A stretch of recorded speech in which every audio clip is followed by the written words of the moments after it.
This edition of Montgomery Talks Education with Doug Tallman is one of a three-part series called MCPS 2020. For other points of view, be sure not to miss the other episodes.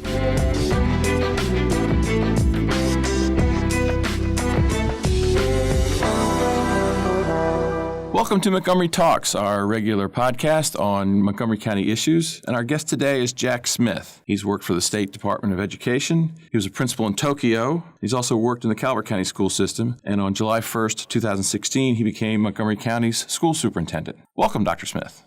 Thank you very much. Good to be here. First off, I'd like to talk a little bit about the budget. No matter what, Montgomery County is going to spend somewhere around $2.9 billion on the county school system in the next fiscal year. But that number is, at least coming from County Executive Mark Elrich, is about $14.5 million different from what the board requested. What exactly does that $14.5 million represent?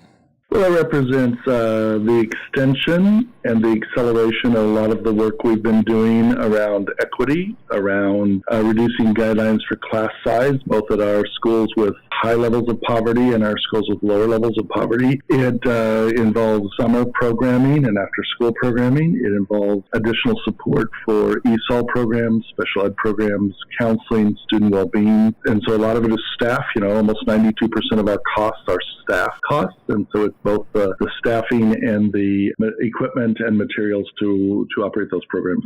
I'm sure a lot of people are doing the math, and it works out, if I've done it correctly, about 0.5% of the total request. And I think some people are going to ask, there isn't 0.5% in the budget that could be cut without hurting vital programs.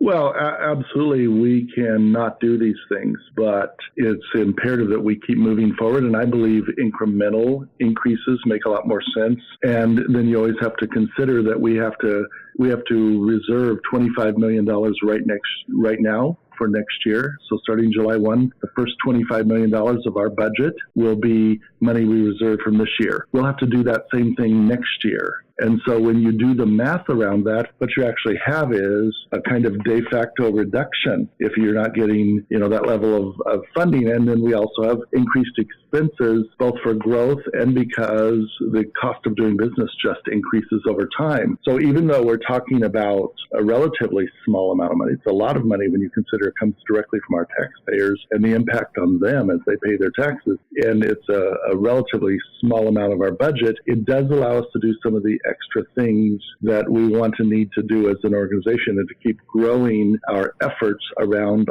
all of our students and in particular our students who need additional support. So it's the work. The next steps will be the budget will move to, the County Council's Education and Culture Committee, and that's a 3-member panel within the council that oversees MCPS, the college, the libraries, and a few other things, I believe. And then they'll make a recommendation to the full council, who will then have the final say. Have I got that about right? That's correct. And the school system has a number of advocates who will be out in force all through this process, pushing to close that gap. What role does MCPS have in marshaling those troops? Any? Well, I don't think it's our role to ever tell people what to think or how to advocate. It's our role to share information broadly with our community and talk about what's working well, what we need, where areas we need to improve and move ahead. And then people use that information to advocate from whatever position that they believe they should and need to for the position they're advocating for. And so I don't ever think it's my job to try and rile people up. And I understand that there are a lot of competing interests in this county. That's very clear. There are a lot of different human needs and improvements that can be made. And my job is specifically, I'm hired to advocate for the school system. So that's what I'll do, and I'll provide information to the county council members, to the county, continue to provide it to the county executive, and we'll continue to work together to try and resolve this. People talk about collaboration a lot, and we're quick to think it means automatic agreement. What it means is we're working together to work with competing needs and issues and areas where we don't have all the things that any of us need to improve the lives of our students and our residents in Montgomery County. Last week, we spoke with Jennifer Martin. She's the vice president of the Montgomery County Education Association. In her eyes, what needs to be taken is, quote, more courageous action, because what is budgeted is different than what is adequate. So to take the question from a different point of view, did the school board ask for enough? Well, that's an interesting question when you think about that, because I certainly understand her position, and I do not disagree with it in the larger context of the state of Maryland. Because if you think back to the special session, I believe it was in November of 2007, where essentially the state backed way off of the ongoing support for the Bridge to Excellence, what's commonly called the Thornton Commission. And they backed way off of that support and that system of allocating money, and then we went into a general recession which hit every person, or virtually every person in this state and nation to some degree, and it hit some of them really, really hard. And during 5 years, this school system got not one penny over the requirement of the law. Not one penny. And people worked together to kind of keep things together. I happened to walk in the door as the county council gave historic levels of funding to the system in the spring of 2016. And I arrived and it was a kind of catch up and, make up in terms of that. And at the same time, there was a cost to our employee groups because their contracts weren't fully funded in that process. And MCEA was very much involved in that process. And so when we think about all these things, I understand Ms. Martin's position, but the school board's position and my position are to deal with the reality of what is right now. And anyone who's been listening to Mr. Elrich since he was elected, they've heard him say over and over, we have a lot of competing needs, we have a lot of challenges, and we don't have the resources to pay them. And I have exactly the same conversation on the other side of the balance sheet around school construction. So I need money both for operating and school construction, and I don't think there's much appetite for another 9% tax increase like they had in 2016. So when you put all that together, I think it's more complicated than just we didn't reach hard enough or far enough as a school system or a school board. Getting back to what you said the $14.5 million would pay for, the school system has its own budget gurus who can sit back and say, these are the board's policies, and this is the amount of revenue we've got, or this is the amount of resources we've got. We'll make it work, or we can either spread the peanut butter a little thinner across the slice of bread, or what have you. So is it really fair to say that things like some of the programs you mentioned are going to suffer if that $14.5 million isn't approved?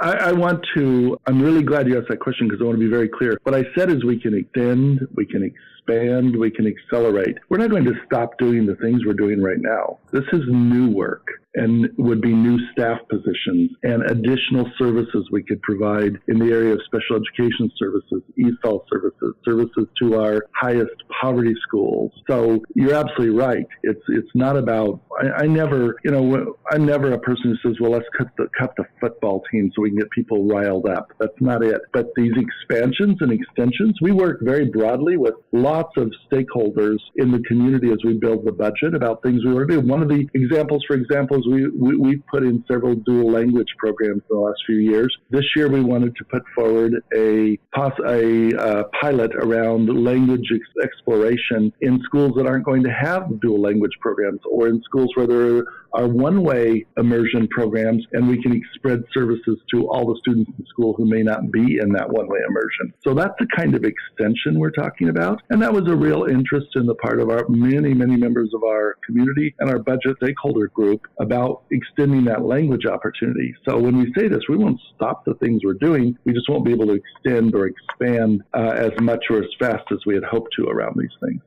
Let's get off the budget for a minute. Okay. Any school system as big as Montgomery County is going to be extraordinarily complex, and the complexity means parents have lots of questions of their own about how MCPS operates. We spoke to a handful of parents and got some of those questions. The first one we'll hear from is Dominique Lewis, whose son is a junior at Northwest High School. She called in and provided this question.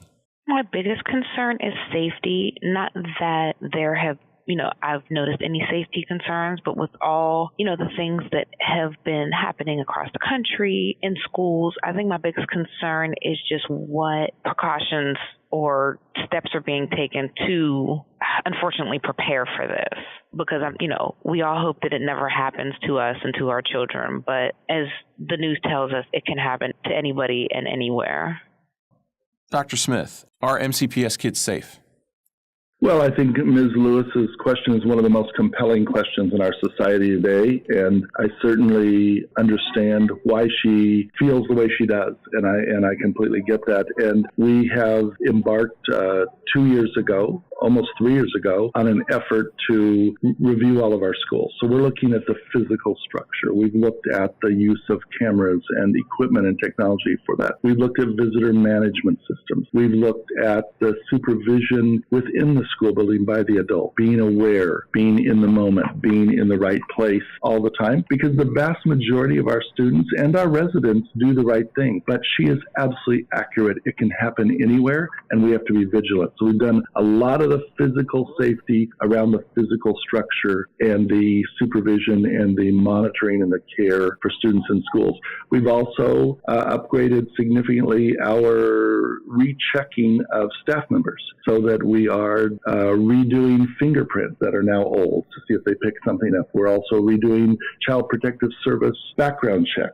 And those used to be done, they used to not be done at all when I started teaching. Then in the 80s and 90s, we started doing them on a more consistent basis when someone's hired. Now we're going back and looking and saying, we're going to check periodically because something may have happened that's in the public record and we don't know about it. So we're doing that with our employees. We're also being ever more vigilant in our comprehensive and consistent and system-wide training of employees about what to look for, how to respond. It's not our business to decide guilt or innocence. It's our business to report. And then somebody else takes that over in the Health and Human Services Department, and we do that. And then finally, we've really upgraded how we look at what we teach children at younger ages and in a very consistent grade over grade manner. We're teaching personal body safety lessons now so that children step up and say, excuse me, I don't think the way this adult is acting is appropriate. And that's particularly important. We've also increased our drills. So we have active assailant drills, our physical disaster drills like tornado drills. We used to do just fire drill. So it's really a comprehensive look. And then finally, I would say one of the things that we're really working on right now is the $45 million in our capital request that so far hasn't been funded for next year. $28 million of it was around safety enhancements, including the last handful of schools. It's about 17 schools that do not have the guided vestibule entrance that is, we think, so critical. And so we're really looking at how we can work with that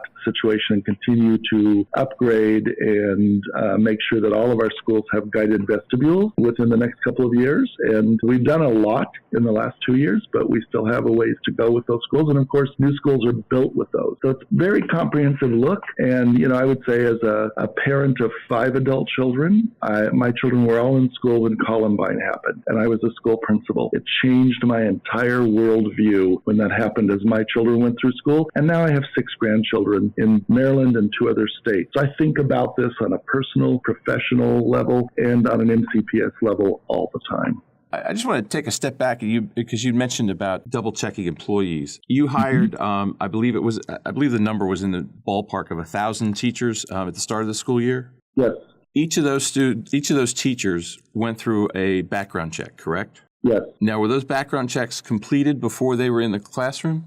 The goal is, yes, we start the check immediately, and we've been able, because of technology, to really accelerate. It used to take weeks. Now it takes hours or only a couple of days. So everybody is checked. The goal is to have everyone, the checking is done, and then the reporting comes back almost immediately now. And that's a really important, good enhancement that has occurred. The other thing that's occurred is we found out last year that the Maryland State Department of Education had stopped the cross-state checking. And so we instituted that immediately as a system, and we put that in as a Montgomery County initiative. So we're also doing the cross-state checking, not just the Maryland state checking. And as we work with the fingerprinting, that also has been profoundly enhanced. And a new movement forward around fingerprinting is the ability for that to stay current and available to us all the time forever. And that's a tremendous advantage at the federal level as we think about what happens. If somebody shows up now in Virginia or in North Carolina or in another state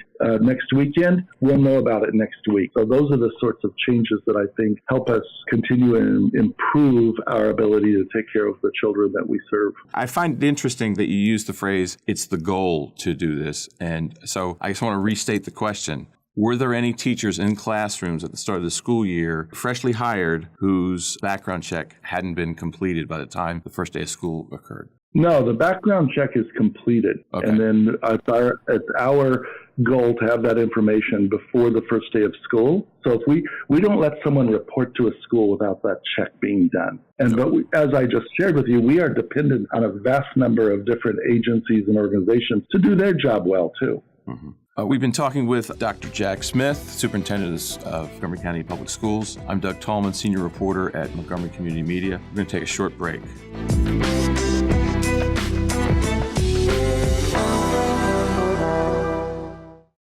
MCM, your community media center, is making Montgomery County a great place to live through programs like 21 This Week. Montgomery County's hardest-hitting political talk show keeps you up to date with the local political scene.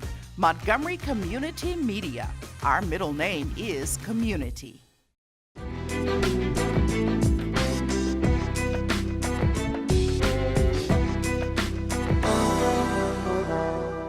So we're back with Montgomery Talks with Dr. Jack Smith, Superintendent of Montgomery County Public Schools. I want to continue the safety angle on another case that has been on people's minds since Halloween, and that's, of course, the case that occurred in Damascus High. You know, I keep hearing that the boys didn't have adult supervision, and that is in part why this event took place. I'm not going to go into a whole lot of detail of what happened, but as much as that makes sense, I also kind of want to say that, I would like to think that you put 4 Montgomery County Public School System boys together with no adult, I'm not going to get attacked with a broomstick. I mean, is there anything lacking in terms of just teaching kids common sense? I mean, maybe you can't teach that, but gosh, it just seems like this was a horrific event and something should have kicked in long before anybody was hurt. So I very much appreciate that question, because that's certainly one of the things that has been and was on my mind right after that. And I think the thing that we discovered that was lacking was a consistent, proactive, purposeful conversation with students at the beginning of every season in sports, at the beginning of every new activity, if it's band or drama or a club, that where we sit down with our students as an adult advisor, which I did for many years, both in the middle school sports program and in high school and middle school activities programs, and worked with kids on all sorts of things. And but one of the things that has to happen every single time is adults have to talk to students and say, you know, there's sometimes things start out one way and end up in a very different way, in a very horrible, terrible way that can involve real victimization, real violence, real in criminal behavior, allegedly, all sorts of things. And so we've asked all of our after-school program people in MCPS, if there are programs that we operate for, activities, arts, whatever it is, then we've asked them to proactively sit at the beginning of each season to go through some materials with students about bullying and hazing and other activities that lead then. You know, some people have said, well, why do you call it hazing? I didn't call what happened on October 31st hazing, but that sort of stuff often starts with hazing or kids messing around or kids wanting to be mean to each other, and it goes too far and it becomes really horrific. And so we've asked coaches, advisors, activity directors to sit down every single season, and we're actually collecting this information back that it's been done, and that they go through a lesson with the students in a very conversational and interactional way about what this looks like and when to raise your hand and say to another person, stop what you're doing, and then to tell the adult or the adults who are there to say, no, we're not even going to joke about this, kids. We're not going to have conversation about it, and to very proactively respond to it if a student believes that he or she can push on other kids and treat them in certain ways, either verbally or physically. So that's a change in our system. I believe it's been going on in many programs for decades and forever, but we think it needs to happen systematically, methodically, purposefully, and consistently every time we bring groups of kids together. So theoretically, let's say you're in 4 sports or 3 sports over a 4-year high school experience, and that's what you do. You don't join other clubs or things, but you do those. Then you would have heard this conversation at least 12 times while you're in high school. I believe that's what the schools do. The best work we do is around teaching, is around building understanding in students, around building their own efficacy and their sense of empowerment to say, you know what? You can't treat me this way. Or, you know what? You can't treat her this way or him this way because this is one of my teammates or one of my friends or another member of our peer group. So that is the most significant work I think that we've done this year around student safety and around teaching students, as you say, how to treat one another and what to do. Another issue facing MCPS is overcrowding. School system's the fastest growing school district in the state, I believe, or certainly near the top. Katya Marin had an interesting take on it. She's a parent from Bethesda. And let's listen. I have really one primary concern, and I'm really concerned that MCPS isn't keeping up on the facilities front. They have aging infrastructure on the one hand, and on the other, they have capacity challenges. We have 9,500 students in portables right now, and almost half of our schools are enrolled at 100% or more. Our high schools right now are about to face a huge overcrowding crisis, and the worst part about it is it's one we probably could have predicted. And so really, it's a concern about MCPS's ability to do long-range planning. They haven't proven themselves capable of doing a good job with the forecasting or with getting capacity online before the students arrive. And now they've got a new forecasting system that we've invested a lot of money into. And even that, they don't appear to be applying either the rigor or the common sense to use it in a way that will be useful. First off, is the school system accurately forecasting growth? I mean, is she right? Well, over time, I think if you look back at the record, and as you introduced me today, you said I came here in 2016, but I've done some looking at the record. Countywide, the forecasting has been highly accurate. The problem is across individual schools, sometimes, or clusters of schools, there was too much variation. And you'd have to look back at the record to see what that record looks like and how much variation there's been. And it's been in the single digits for everything that I've seen in terms of the forecast versus the actual. One of the issues, though, is that we want to get to a more granular level around forecasting. So it's not just countywide, it's not just by cluster, but it also looks at schools and school levels in counties. And so we have, she's right, instituted a new forecasting method. This is the very first year of it. The first forecast came out in October. We will continue to refine that. I mean, one of the staff here uses the example of when you're forecasting the weather from one of our major news outlets. They use 4 different models and try to look at all of those models and make sense out of them as to whether or not it's going to snow, and if so, how much and how long, and what the impact on the environment. We're doing the same thing. We're in the initial stages of this. We're also looking at our schools differently. So, for the last 10 years, capacity, the need for space, has kind of overwhelmed a lot of the other efforts in renovation and upgrading of schools. So we're trying to get back to a better balance on that. And, as Ms. Marin knows, it's all about money. And I would say, for your listeners, check out the state of Maryland. We are the only system, and this is not Jack Smith's. I've done nothing to improve this circumstance. This is this county's long commitment to forward funding of schools. This county has not waited for the state to okay the project and provide the percentage of the money, 50% of the money to build. They have forward funded the new schools, the renovations, the additions, updates in a way that no one else in the state and very few in the nation do. And so while I understand her point and agree with her that overutilization is a significant problem here, it's not that the county government or the school system has been lax or indifferent to it. We've actually gained almost 25,000 students in the last 12 years. About 25. Do you realize that of the 14,000 school systems in this country, about 10,000 of them have 2,000 or fewer students? So we've gained the number of students of a large school system on top of our 138,000 students we had 12 years ago. It's been profound. I will tell you one piece of news that I think is interesting, and that is that we were growing by 2,500 students or thereabouts for the last several years. This year we grew by 1,000 students. That's a significant drop. And in the growth, significant drop in the growth. And next year we think we're on track to grow by only about 1,000 students. If that sustains over time, that will give some relief. But we have a lot of big classes between grade 5 and grade 10 that still have to work their way through this system. And so very complex situation, one that, once again, we think about and work on every day here, but it doesn't have an easy answer. There are no easy answers. If there were, the problem would have been solved.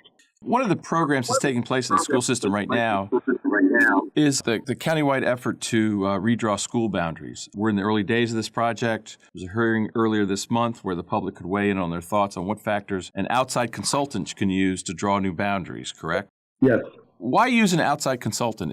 Wouldn't Montgomery County, wouldn't you have people on your staff who know the county far better and could draw better lines than bringing somebody from the outside? Well, first of all, there is no study to draw new boundaries. This is an analysis of our current utilization, and attached to that utilization, the board would like to see if there are opportunities for diversification as we balance out the utilization. Those are both factors in the policy that they adopted in October, along with sustainability. In other words, if I'm redistricted 2 years ago, I don't have to be redistricted again in the next few years so that my children have to keep moving, or my family keeps being moved around, and geographic distances. So the outside consultant will have to look at all of those things. Utilization, they'll have to look at those other three factors that I just named, geographic distances, sustainability over time. That means they got to consider what we've just done in the last few years, what we're doing right now, and what we'll do in the next few years in terms of building, additions, all of those things. And then diversity. What are there opportunities to more level out the level of poverty, or to have students of different races, cultures, language be in the same school together to a greater degree? We have a lot of diversity across many, many schools, not all, but that's got to be done in a reasonable, thoughtful way. It cannot be a knee-jerk reaction or something we do quickly. So this study is about analyzing that, coming back to the board, a year from April, May, or June. It says in the spring of 2020 in the resolution, with a report that says this is kind of your whole system. And these are some of the opportunities for utilization and some of the opportunities to meet those other goals at the same time. And so the reason we could get MCPS staff to do this, the problem is we would have to employ the staff because it will be a full-time job for the better part of a year. And so it makes more sense to use an external consultant rather than employing somebody to do it, and then because that's the job they will do. And so I think we're better off not to add employees, but rather use a consultant and then ask our employees working with our board and their policy positions to think about, what does this analysis tell us? What are the opportunities? What is our next 6-year capital improvements program telling us? And where are there places that we can maybe think differently about how we will do business in the future in terms of supporting our students and our families and using our school buildings to their maximum potential in a more even way? And by that I mean just space. Just using space, but also look for other advantages that can be built in around diversity and around sustainability, so sustainability of enrollment. So once again, hugely complex topic, but the thing I want everybody that listens to your program to understand is there will be no boundaries changed based on this analysis. This analysis is an analysis, not a boundary changing effort. Okay. I've talked to a handful of parents who are a little concerned about, I guess, the diversity angle of it. What they're afraid of is that Montgomery County will take a step away from neighborhood schools in order to expand the diversity in a particular school. What do you tell those folks?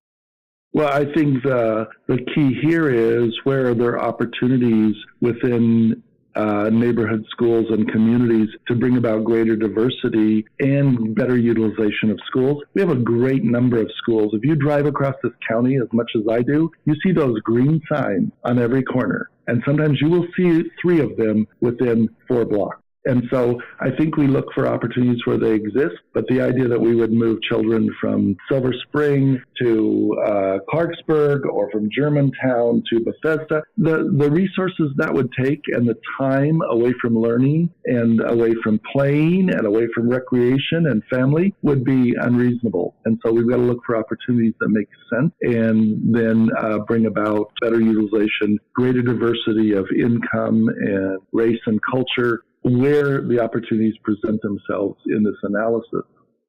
Okay. Bridget Howe has a child in Arcola Elementary School, and she raises a question that's been on my mind literally for years.